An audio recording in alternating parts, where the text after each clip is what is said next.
Okay, well, welcome everyone. I'm Nathan Hill. I'm director of the Trinity Center for Asian Studies.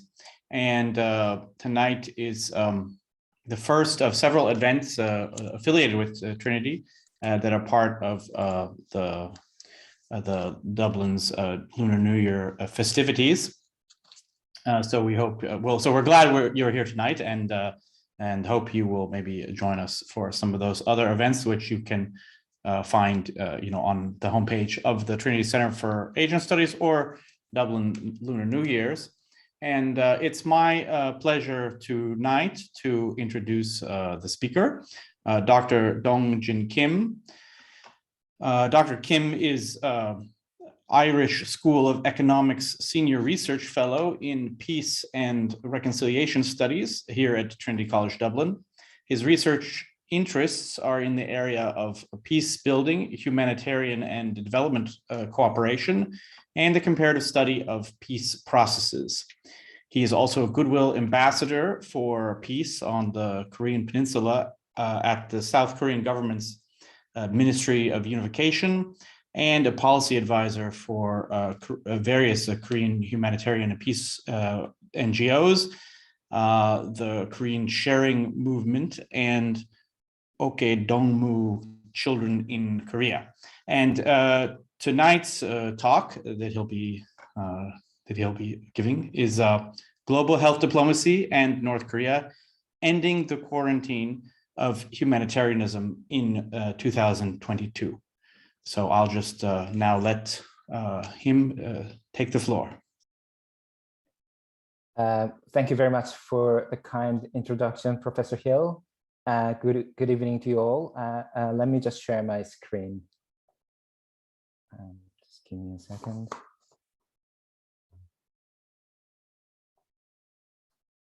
Okay, I hope that it works now.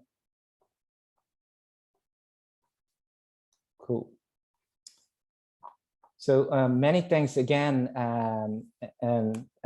to the organizers of the Dublin Lunar New Year Festival, and also to Trinity Center for Asian Studies to invite me to give a talk about North Korea. For much of North Korean history, Lunar New Year, Seollal in Korean, was not celebrated in North Korea because of the perception that Lunar New Year was a vestige of feudal society. However, in 1989, Seollal, the Lunar New Year, was restored as a holiday to pass on national tradition. From 2003, the North Korean government started to host national events on Lunar New Year's Day. But as many of you know, the majority of the North Korean population suffer from ongoing food insecurity with significant health issues. And UN agencies report the undernutrition of children, approximately 20% stunting and 3% wasting. Communicable diseases are also highly prevalent. For example, without quality treatment, up to 16,000 people could die from tuberculosis within a year.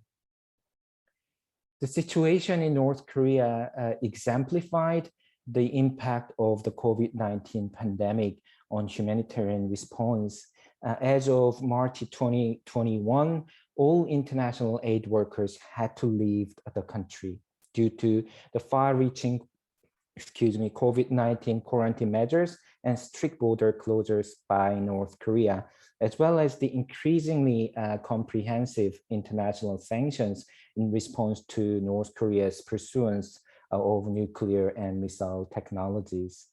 North Korea has reported 0 cases out of 49,941 COVID-19 tests as of December 2021. International medical experts who have engaged with North Korea speculate that there have been COVID-19 transmission through the community and silent deaths not attributed to COVID-19, conjecturing that the 0 case report might be because of the small number of tests or media control. But they seem to agree that the virus is under control in North Korea to an extent because of the extreme lockdown measures. Although the North Korea-China land border began to allow some freight transport in January 2022, which means this month, the delays in aid to provide substantial vaccination of the North Korean population have been making the return of international humanitarian workers a remote possibility, leaving the country at great vulnerability in other areas of health. So concern has been mounting that North Korea may collapse into an extreme public health crisis, similar to that of the 90s. North Korea suffered from severe famines in the mid-1990s, which killed more than 1 million people. In 1995, following the field assessment by UN Disaster Assessment and Coordination, we call UNDAC, 11 consecutive UN consolidated appeals process were implemented. And 6 UN agencies, UNDP, WFP, UNICEF, FAO, WHO, and UNFPA became resident members of the UN DPRK. DPRK means North Korea country team addressing the humanitarian situation on the ground. Several European NGOs, such as Concern Worldwide, Deutsche Save the Children, Triangle, Premier Visions, Handicap International also established resident offices in North Korea. In addition to the resident agencies, there have been many non-resident NGOs, particularly from the US and South Korea, which provided humanitarian and development aid to North Korea. These NGOs were never allowed a resident office in North Korea in reflection of the North Korean diplomatic relations. The North Korea has been at war with primarily with South Korea, but later with the United States and other countries since 1950, following the division of the Korean Peninsula by the US and the Soviet Union in 1945, and the establishment of the ROK, Republic of Korea, South Korea, and the DPRK, Democratic People's Republic of Korea, North Korea in 1948. Excuse me, it's getting late. The Korean War broke out in 1950 in the name of achieving national unification. The US intervened with the UN armed forces involving several Western European countries to defend South Korea. China and Soviet Union became involved to assist North Korea. And although the armistice agreement was signed in 1953 by a US general representing the UN forces and a North Korean general representing North Korean and Chinese forces, the war is still not officially over. The South Korean constitution still claims the entire Korean Peninsula as its territory, while the North Korean national unification goal is to liberate South Korea from foreign influences, especially the US. Following the end of the Cold War, North and South Korea joined the UN as separate sovereign member states and formed several new diplomatic relations with each other's traditional allies until early 2000s. For example, South Korea with China and Russia, and North Korea with Western European countries. And North Korea also was on the way to advancing its relationship with the US. However, the US, North Korea, and also the inter-Korean relationship regressed in response to the issues of the North Korean nuclear and missile development and annual US North Korea and US South Korean joint military drills and economic sanctions against North Korea. Nevertheless, many South Korean NGOs engaged with North Korea following the famine in 1990s. They hoped that their work would not only be helpful to address the humanitarian situation, but also to build relationships between North and South Koreans, as you can see from these photos. And during the peace process, North and South Koreans were able to work together to address the humanitarian situation in North Korea. A South Korean humanitarian worker said in his interview with me, "I believe it is not just me, but also many other aid workers must have experienced the same. If we help people who are in need without hurting their self-esteem, they get to feel that we all share humanity and care about each other. I witnessed their hearts changing. If we could reduce hatred against each other, that is peace. The purpose of humanitarian aid is to help people live like human beings in peace." Working with these humanitarian and peace organizations, I increasingly recognize the interlinkages between the humanitarian, development, and peace sectors, specifically the attempts in these fields to work together more coherently in order to more effectively meet people's needs, mitigate vulnerabilities, and move towards sustainable peace. We now call this the Humanitarian Development and Peace Nexus. The aid to address child malnutrition in North Korea is an example. The North Korean children are the future partners of the South Korean children in building peace. Given the economic inequality and aggressive competition within South Korean society, the disparity between North and South Korean children would greatly undermine any effort to build peace in the future.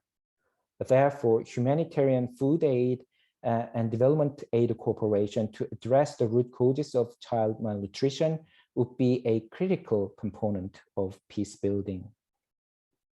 However, the sustainability of humanitarian engagement is always in question, especially in protracted conflicts with significant geopolitical dimensions, such as the Korean conflict. As mentioned before, the Korean peace process fluctuated due to political successions and policy changes in each country, not only North Korea, but also countries like the US and South Korea, making the work of humanitarian actors very difficult. In the meantime, international sanctions against North Korea have been increasingly more comprehensive. Since the UN Security Council adopted Resolution 1718 in 2006, condemning the North Korean nuclear and ballistic missile test, it has been really toughened up. And in 2010, South Korea adopted the May 24th measures to restrict aid to strictly emergency relief only. The US also intensified designated sanctions through the North Korea Sanctions and Policy Enhancement Act of 2016 and the 2017 executive order on imposing additional sanctions with respect to North Korea.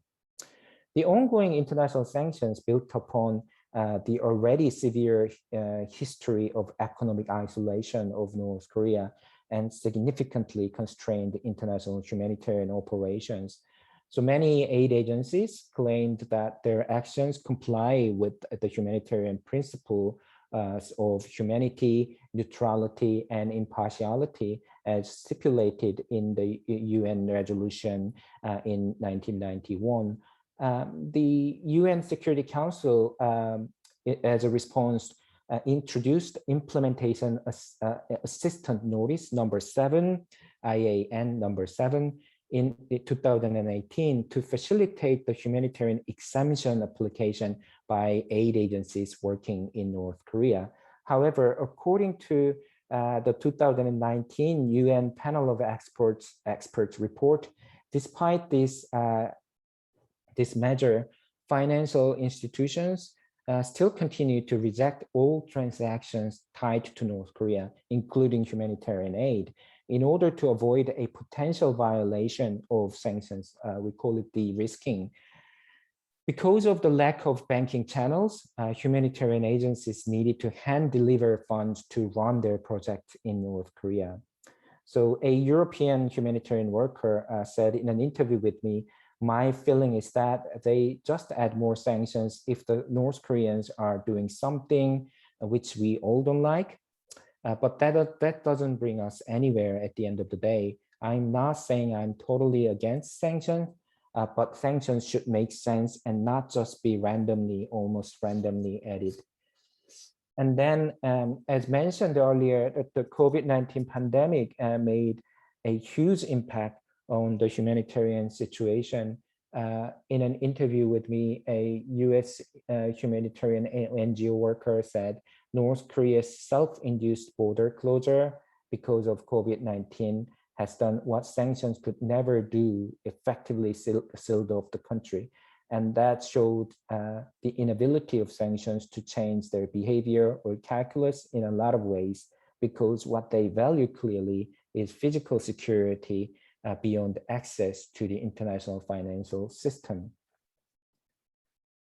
So in order to motivate the international community to facilitate health aid to North Korea and ease relevant sanctions, the UN and NGO agencies have advocated a humanitarian space based on morality, safeguarded from international politics.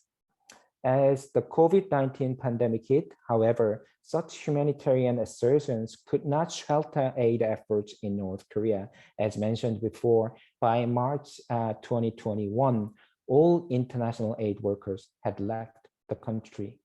Unless North Korea secures sufficient COVID-19 vaccines for its population, it seems implausible that these aid organizations will be able to resume their essential work. But this is not a unique situation limited to North Korea. The pandemic has demonstrated the interdependent nature of an ever more globalized world. As we say, disease knows no borders. The novel coronavirus spread rapidly across the globe. There have been international cooperation initiatives such as COVAX, the COVID-19 vaccines global access, to counter the pandemic.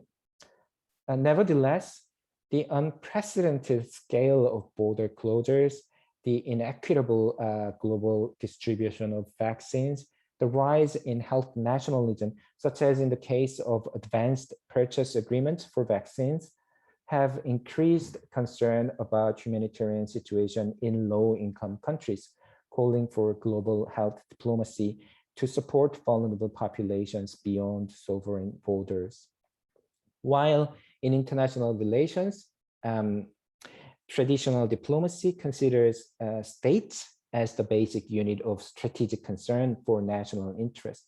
So we think that the state is the basic unit in the international relations, but global health diplomacy recognizes that people across national boundaries are more and more immersed in a single microbial sea, enabling us to envision a framework in which humanitarianism and politics, and morality and rationality could be complementary to each other rather than quarantined. So global health diplomacy, which is a relatively new and still debated concept, has been increasingly used to encapsulate the processes by which state and non-state actors engage to position health issues more prominently in international relations and promote international cooperation for health, not only as global responsibility, but also as enlightened self-interest, as captured in the phrase, "No one is safe until everyone is safe," and as exemplified by the recurring upsurge of new variants. On one hand, global health diplomacy appears to raise expectations that health, as a fundamental component of human dignity and human rights, would be a normative engine for transnational humanitarian cooperation. For example, the differing impact of COVID-19 on the global north and global south appears to have renewed international attention to global responsibility for common humanity. This is exemplified by the series of appeals by the WHO to put politics aside for international solidarity. And in this sense, in the report to the UN General Assembly in October 2021, the UN Special Rapporteur on Human Rights in North Korea, Thomas Quintana, raised significant concerns about the consequences of the departure of the aid workers from North Korea and spillover impact of the pandemic on the humanitarian situation. And he argued that international sanctions should be reviewed and eased when necessary to both facilitate humanitarian and life-saving assistance. On the other hand, the growing importance of health at the global level also captures attempts to co-opt health for other strategic interests in international relations. Even though humanitarian norms have been more seriously highlighted in contemporary global politics, it is hard to imagine that countries would put their national interest aside, as in the case of foreign aid tied to conditions for procurement from the donor country's businesses. Oftentimes, these strategic interests are considered to be hidden in the normative rhetoric of donor countries, such as in the disparaging description of so-called mask diplomacy, in that China's ulterior motives behind sending masks and other personal protective equipment to COVID-hit European countries was to save face in its international image caused by the Wuhan virus narrative. Similar to a criticism of the normative aspect of cosmopolitanism, in that it dismisses the hidden agendas of elite countries, the global responsibility discourse in global health diplomacy could be seen as window dressing. In other words, not only the position of donors, but also the donors such as the US and South Korea, but also the North Korean position on humanitarian health aid has been continuously nuanced.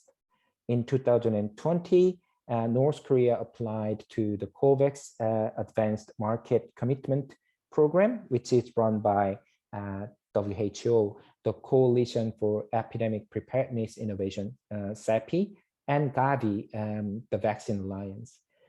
Following the approval of the North Korean application, COVAX had initially allocated approximately 2 million AstraZeneca doses to North Korea in February 2021, but the delivery was not implemented. And COVAX later offered nearly 3 million Sinovac doses through UNICEF. However, it was reported in September 2021 that North Korea rejected the offer, stating that the doses should go to harder hit countries. In its report to the Workers' Party Congress in 2021, the North Korean leader Kim Jong-un criticized South Korean propositions of potential humanitarian aid as no more than rhetoric to dilute necessary political and security agendas by raising essential issues. In July 2021, the DPRK Foreign Ministry, the North Korean Foreign Ministry website, stated that the ulterior intention of the US humanitarian aid is to legitimize their pressure on the sovereign states, and many countries have undergone bitter taste as a result of pinning much hope on the American aid and humanitarian assistance.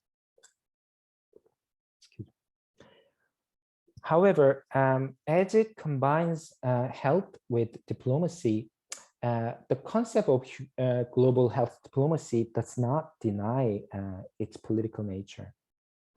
We can give our attention, for example, to the reciprocal nature of transnational health cooperation, even between countries in conflict, as in the case of vaccine diplomacy between the US and Soviet Union during the Cold War. The US provided the majority of the 98 million of fundings in the smallpox eradication program implementation, while the Soviet Union supplied the majority of vaccines, 1.7 million of roughly 2 billion doses used globally to finally achieve eradication in 1977. During the Salvadorian civil war, the Pan American Health Organization and others negotiated days of tranquility to allow for the vaccination of children every year from 1985 to 1991. Likewise, the 4-month Guinea worm ceasefire in Sudan in 1995 allowed for the foundation of the country's successful Guinea worm control program. So this implies the potential for global health diplomacy to be put forward as a conceptual framework in which humanitarianism and politics, morality and rationality, and cosmopolitanism and nationalism could be complementary to each other rather than quarantined.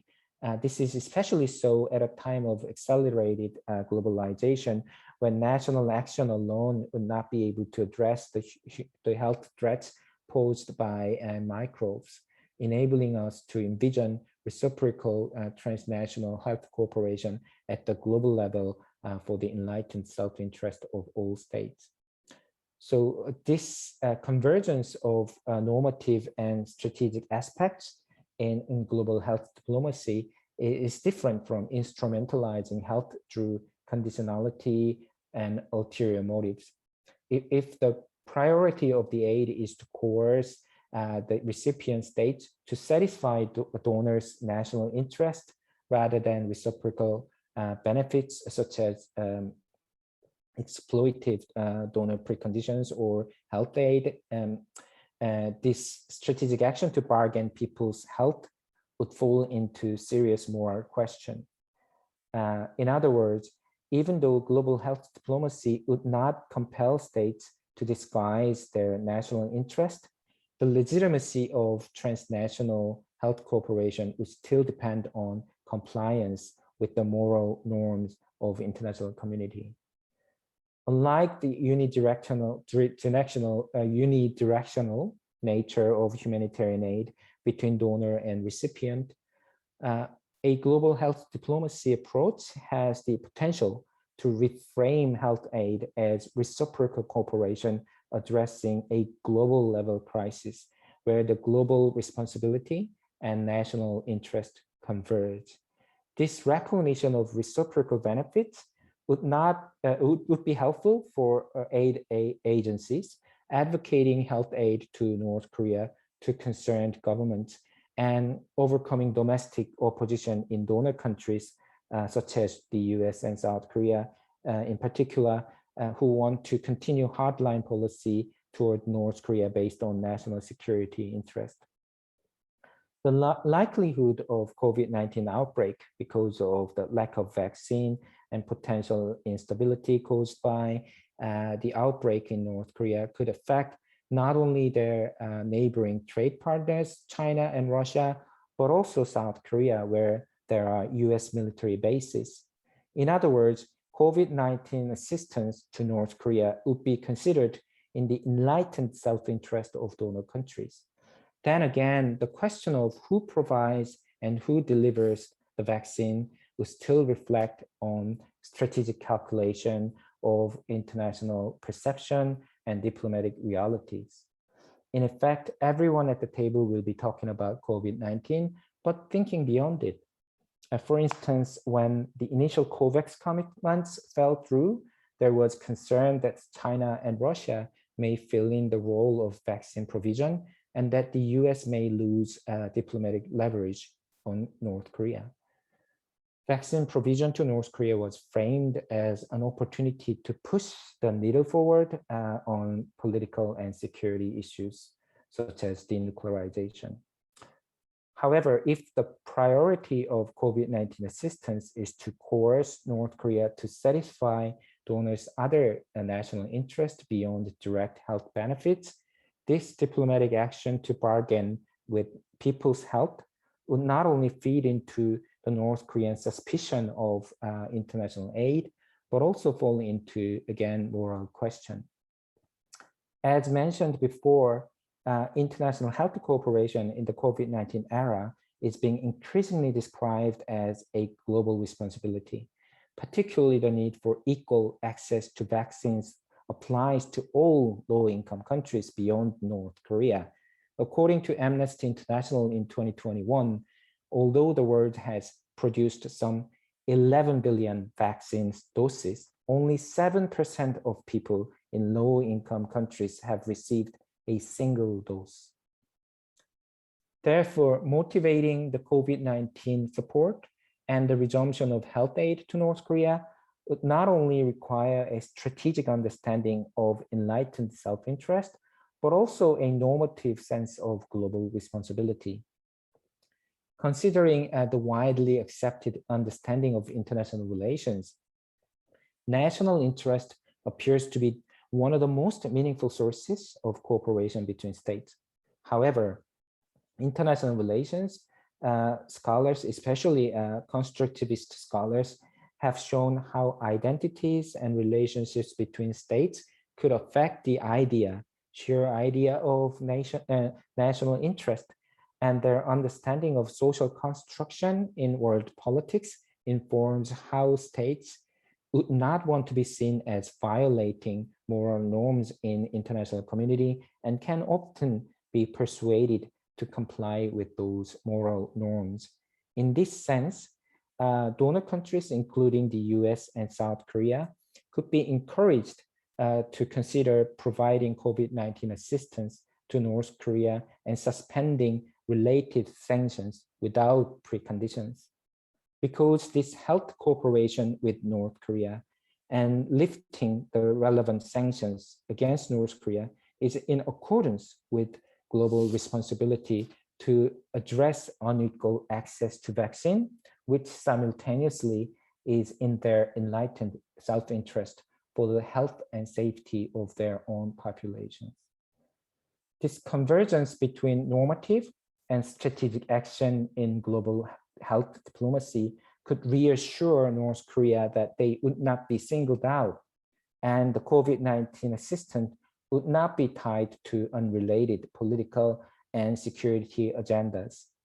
Additionally, North Korea could be nudged to take on their own global responsibility as a member of the international community by engaging in global health diplomacy with other countries upon the recognition that accepting international COVID-19 support would not only protect themselves, but also protect others.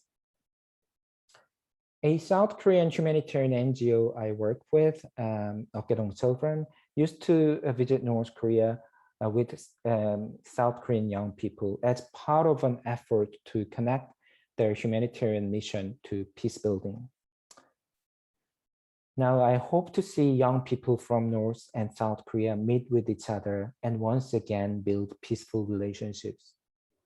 But at this time of global pandemic, in order to end the quarantine of peace building on the Korean Peninsula, I believe that beyond addressing security issues such as nuclear weapons, global health diplomacy is essential. So thank you very much for listening.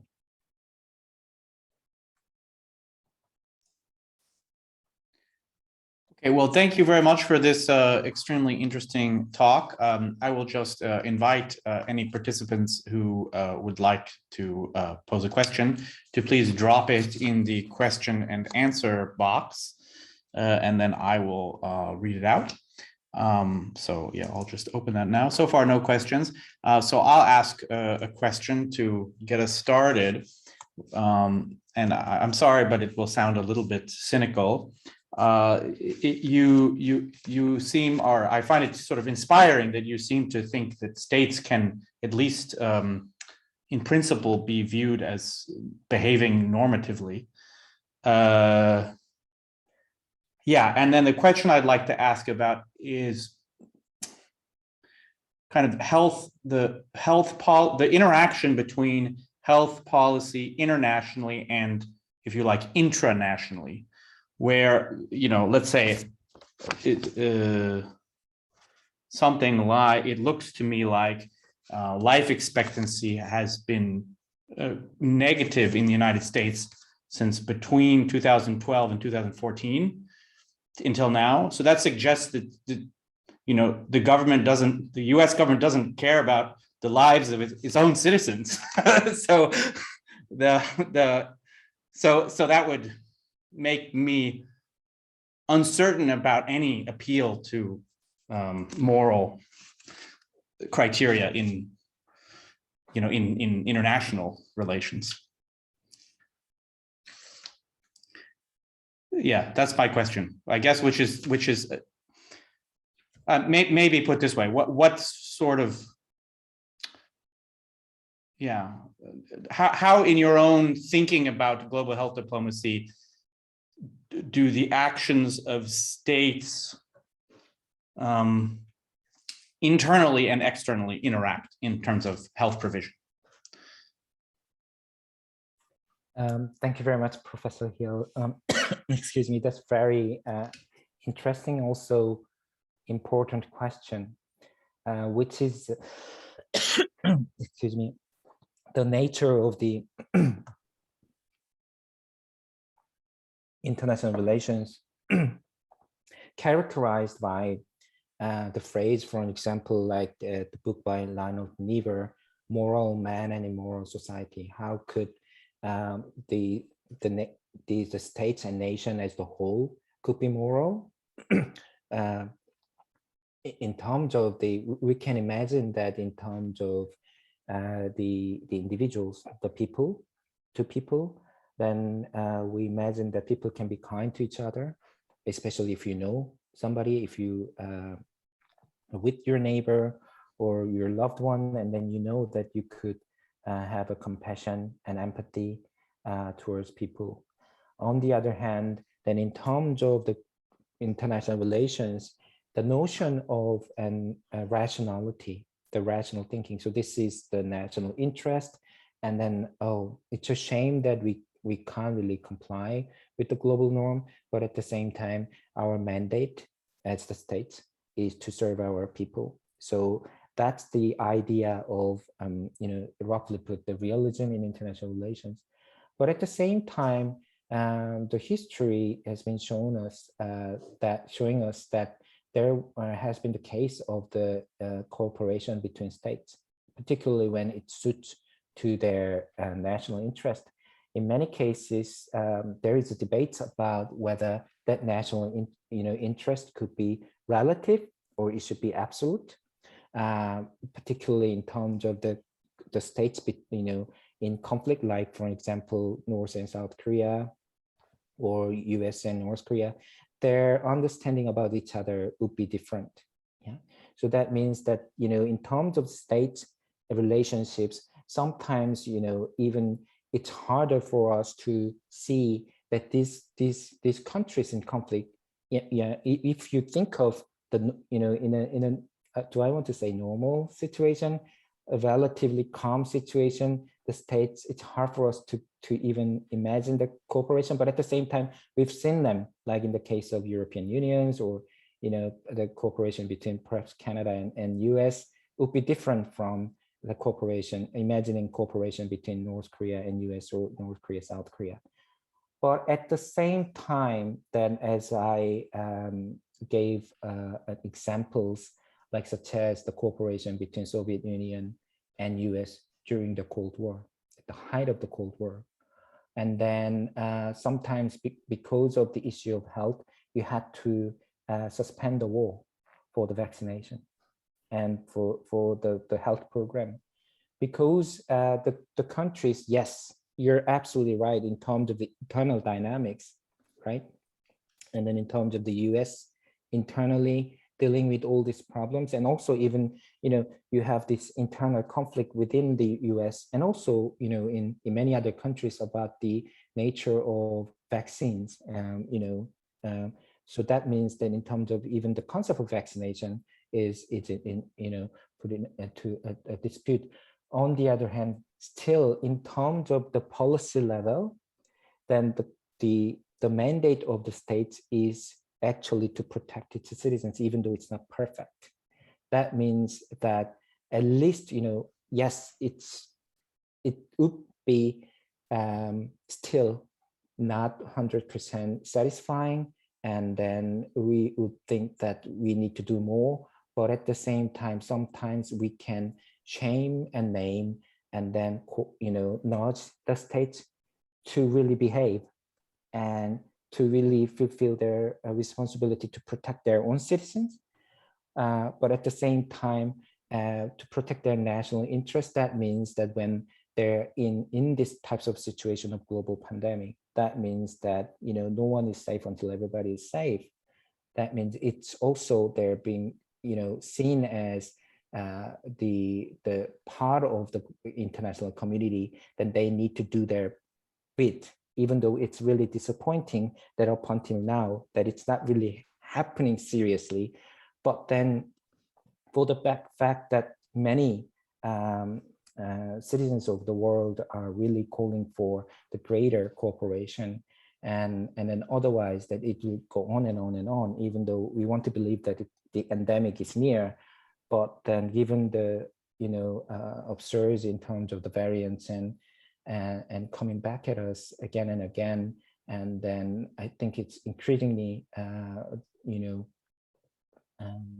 sort of important, and then it would be in the mind of the policymakers that we need to do something, particularly initiated by the UN. So I think in terms of North Korea, that's not a unique situation. That means as my focus of the talk today is North Korea, that from the perspective of North Korea, the problem is that they were being suspicious about the intention of the other countries, precisely because Professor Hill, as you described about the nature of the international relations, North Korea is very well aware of that. So they would not believe that this is really the pure humanitarian aid. But then if it's being initiated as the global initiative, and then if it's initiated as something that it suits both the US, South Korea, and also North Korea, and it's for the reciprocal benefit, and then North Korea is not singled out or named to be or connected to other issues, and then I think in that case, North Korea could be very much willing to have a dialogue with the US or South Korea. There was the case historically, North Korea reject the notion of aid, which implies power relations. However, North Korea prefers mutual cooperation.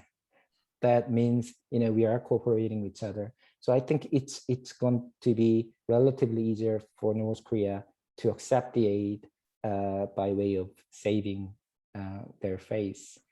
So I hope that answered. Yeah, thank you very much. And now we have 3 questions, so I'll just give those to you one at a time. The first is, how is global health diplomacy different from the global health security agenda? As I understand it, it is a global effort to respond to infectious disease, which I guess basically is asking a definitional question. Mm-hmm. What do you mean precisely by global health diplomacy? So in terms of the term global health diplomacy, it's being increasingly used, but it's still a contentious term. I think, people use vaccine diplomacy as an example. In terms of global security agenda, that is the international sort of initiatives to think it's in line with the international security initiatives. On the other hand, in terms of global health diplomacy, is thinking about the diplomacy upfront. That means that health is increasingly important agenda in the global scenes and in terms of the topic for diplomacy. So that means it's beyond the issue of security, and then it's also the issue of a lot of other agendas and circling around diplomacy connected to the other policy issues.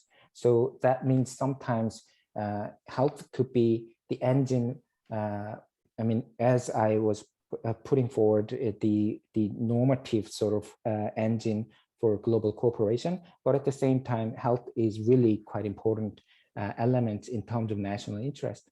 So the global health diplomacy is sort of presenting a framework where it converges so the kind of the new sort of horizon where, as I was putting it, like the politics and humanitarianism can be complementary instead of being put in quarantine. If I, Yeah. So now the next question, which is maybe a little bit linked, in fact, can you link this normative dimension of global health diplomacy to the concept of human security as promoted by the UN, for example, and rather than in terms of the security of states? Thank you very much for this important question. In terms of the idea of human security, it was compared to the international security concept, human security is trying to bring down the unit of concern from state down to the individual human being. So that means the ultimate universe of concern would be human being, and then the international, and then it leads to the idea of whose responsibility it is to protect human rights and then guarantee human security. Is it the state or the international community? So it really broadened sort of the our understanding about the issue.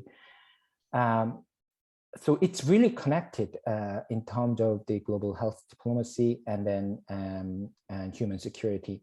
On the other hand, and then I think in terms of the slight nuance of differences would be the 2.1 is that, as Professor Hill mentioned, that the nature of the international relations, and then it's really hard to imagine that even though that we have this human rights and then human security agenda and narratives, it was really hard for us to expect that the state to really do something about that, other than just to be in the international community as the member. But global health diplomacy adds another dimension of enlightened self-interest. So human security is, yes, it's also connected to rationality, and then we need to think about the whole idea of the humanity on the globe to be safe from all these threats. So we need to cooperate, but it's also connected, but at the same time it's more direct in terms of the human, the global health diplomacy, because the sort of the direct health benefit is really quite visible in terms of the health issue. Yes, it's normative, but at the same time, again, that it's national interest. So that means that we, by way of, if I want to say hooking, or like, it's a hook, so that, perhaps from my own end, because I come from sort of the humanitarian sector, I come from the civil society and NGO. We've tried so many things like humanitarian appeals. And then we've appealed to the government about the issue of human security. However, all the time national security comes first, then human security. So by way of connecting national, meaning the nationalism, to sort of the cosmopolitan understanding about the humanity in the world, I was just hoping that that might be more workable sort of, or even rational point of making by the humanitarian communities to the sort of nation state to do really something about this humanitarian situation. Okay, thank you very much. And the next question, which is currently our last question, so if anyone else has a question, please do put it in the question and answer box. So this question is North Korea considered, this is just a factual question, a particular high risk area for the emergence of new variants?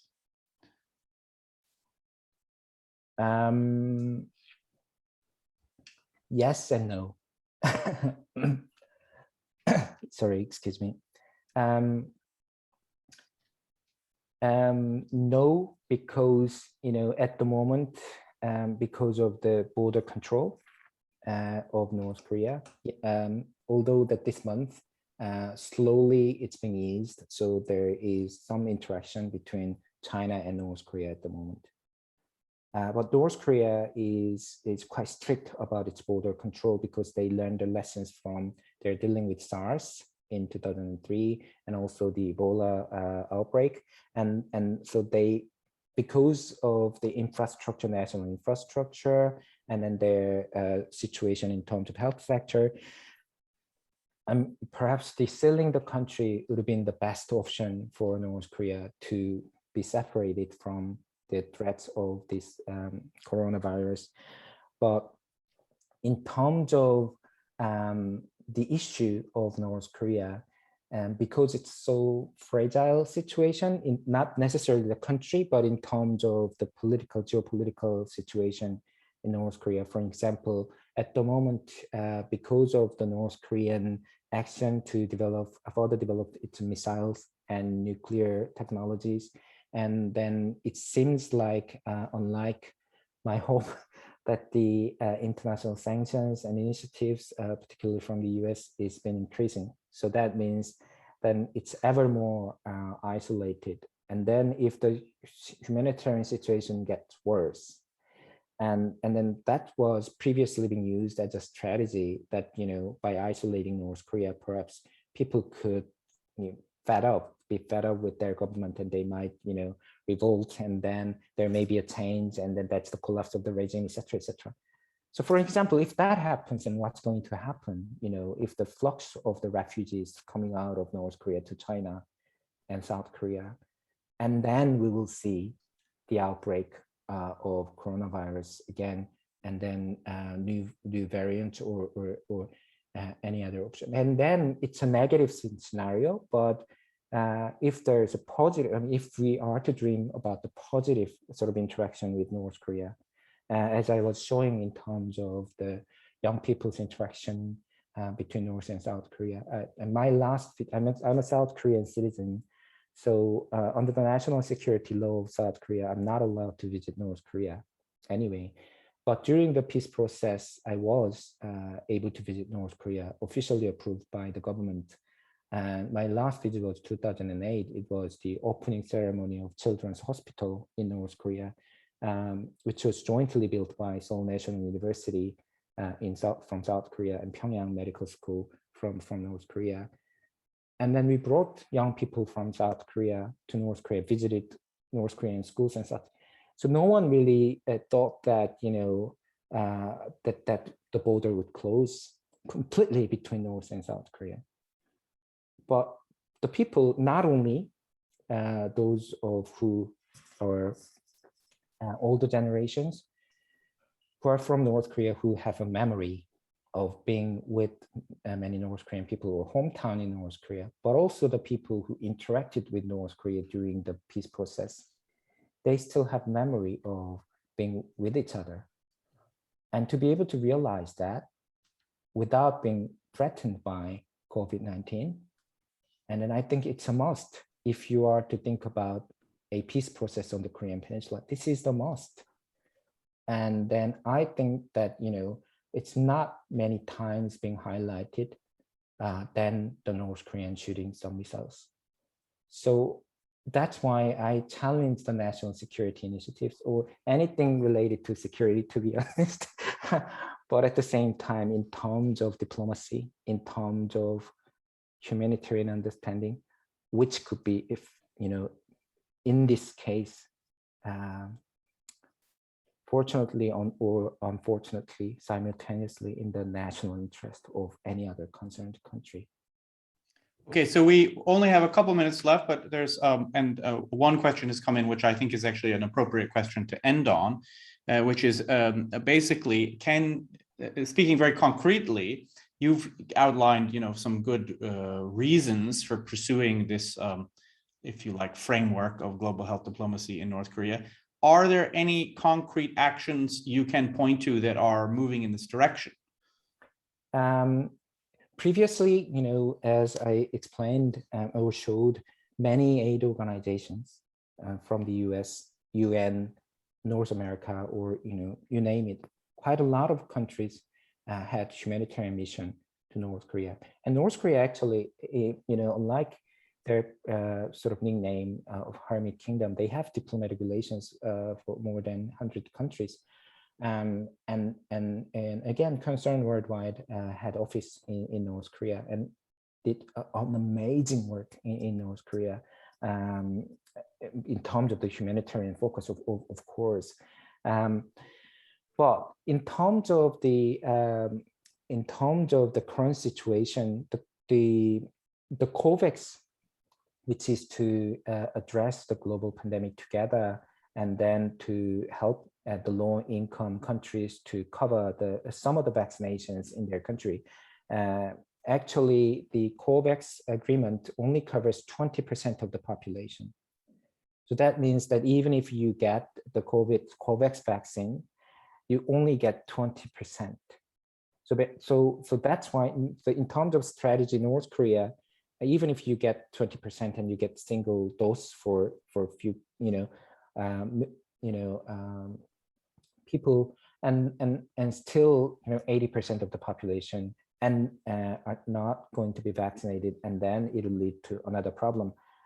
So in response to that, there have been initiatives by the aid agencies and also the concerned member of the international communities have been negotiating with North Korea, as far as I know, that try to initiate some conversation and about how to actually help North Korea vaccinate the entire population. Because again, that if you are to think about diplomacy with North Korea or any types of action from North Korea, which isn't really threatening your national security, then this is really an important question to be asked. So there are some, initiatives are going on, precisely focusing on COVID-19 assistance and cold chain and other things. And UN is really taking the lead on some of the talks and negotiations, as far as I know. So still we have hope, but I think in terms of the full resumption of humanitarian aid, and then the time that we, South Korean NGO never had office in North Korea, but then the other European NGOs and then UN opened their office in North Korea. I hope that it comes soon. So thank you. Okay, well, thank you very much. Thank you for those people who have put some questions forward. And I'll also just again remind everyone that to celebrate the Lunar New Year, there are other events. Well, there are events all across Dublin, but also several more talks organized by Trinity. So let's all, however you deem it appropriate to do so in this online environment, thank Dr. Kim, and then I would wish you a good night. So, thank you.